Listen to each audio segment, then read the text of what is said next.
The number one stress that dementia residents at the dementia unit that I worked at used to say was that people think that we can't think, but we can think, and we like to think, and we need to learn, and we like to learn. And indeed, when these residents were focused and concentrating, they could be remarkably insightful. We had many workshops, and a number of them were on counteracting stress, and I learned a lot from these people. So just to give you some of the comments that they came up with on this topic. So from a former university lecturer, she said, when coping with stress, be calm, sort it out, and think differently. So that was very insightful. And the other woman, who was a former sports coach, said, consider what the opposition are doing and sum it up before doing anything. Consider what the opposition are doing and sum it up before doing anything. She was very analytical. Another lovely former school teacher said, you need to talk it through. Another, we oldies like to have fun. That always came into the equation because they always like to have a laugh, which always helps relax, get the cortisol out of the system, unwind and think more clearly.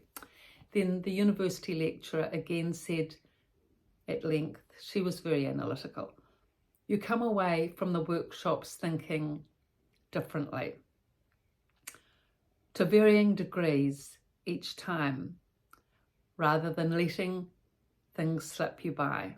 You start thinking so that you can reassess everything. Now, this was a very big thing with the dementia residents because they used to say one of the problems they had was not being able to make decisions, not being able to see things clearly. Whereas when they had what they called these thinking workshops, as they called them, where they got their cognition flowing and going, then they said after that they could reassess everything and take things step by step. Another woman who was, she used to work in a big Valentine's in town, a big department store. There are always several things you come away with to think about after the workshops. And then another former nurse, keep going, keep quiet, and keep your distance. So I used to love these workshops, and I used to love these words of wisdom that the dementia residents came out with. You know, they've such a wealth of wisdom, hundreds and hundreds of years. In one workshop, 10 people you might get, or 13, 14 people, you've got 1,000 years of wisdom there. It's remarkable. And when they can draw on their history, draw on their past memory, draw on their past experiences, they come out with these wonderful things which we can all learn from. But some people think that just because the person doesn't have present memory, that they haven't got thinking capacity, that they haven't got cognition, and so they don't discuss things with them, when in fact they have. But you do need to set things up, though, for this to happen. It doesn't just happen automatically or instantly. You've got to gain the trust, and you've got to gain their confidence, and you've got to make sure that they're settled and relaxed and have the environment set up so that it's comfortable and warm. And in that way, when everything is set up, and there's also trust and confidence in the group, not just with the presenter, but with each other, to a big degree, that helps enormously.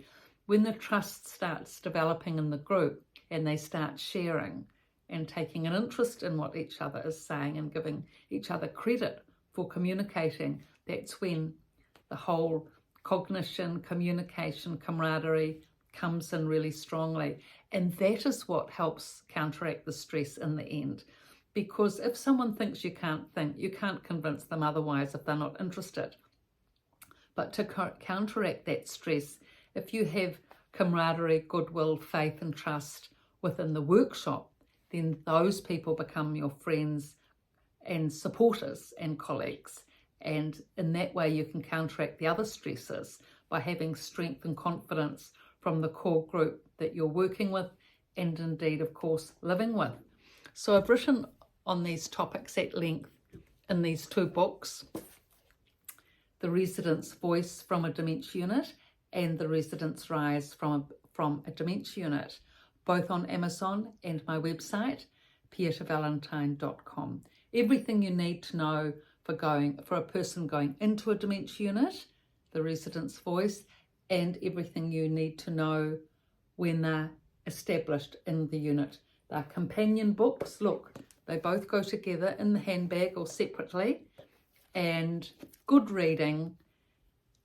I wouldn't say easy reading, but it's not depressing reading, but it's insightful, interesting, informative, important reading, because there is really so much to know.